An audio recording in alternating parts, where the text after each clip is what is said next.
Sons and Daughters of God, Daily Devotional by Ellen G. White. The mind must be fed with pure food. April 11th. Our minds are controlled by God. Every word of God is pure. He is a shield unto them that put trust in him. Proverbs chapter 30, verse 5.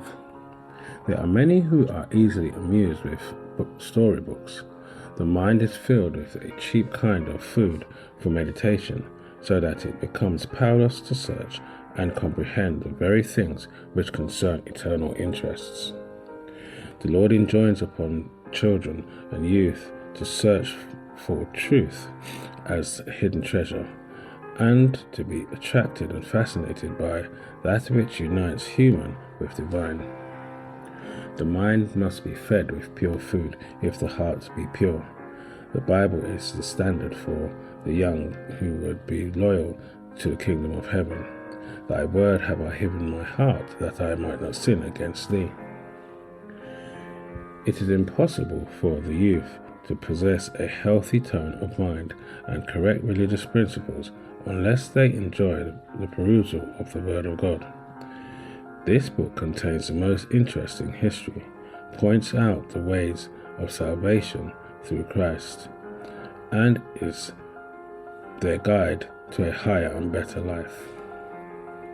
The Bible gives the true seeker an advanced mental discipline, and he comes from contemplation of divine things with his faculties enriched.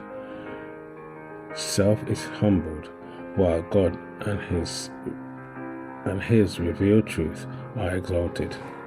The Bible contains just the qualities of food that the Christian needs in order that he may grow strong in the spirit of intellect. Through the study of the Bible, converse is held with patriarchs and prophets. The truth is clothed in elevated language, which exerts a fascinating power over the mind. The thought is lifted up from the things of earth and brought to contemplate the glories of the future immortal life. Let the thought, the aptitude, the keen exercise of brain power be given to the study of the thoughts of God.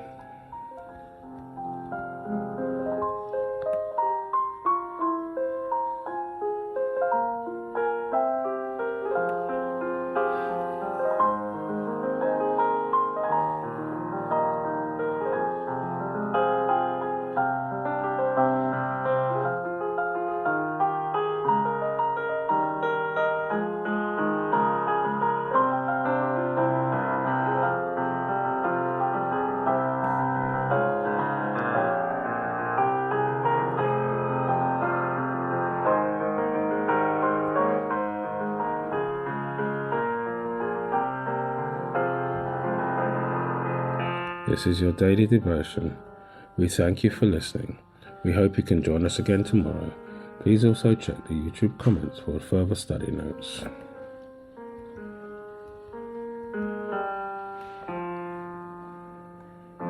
Sons and Daughters of God.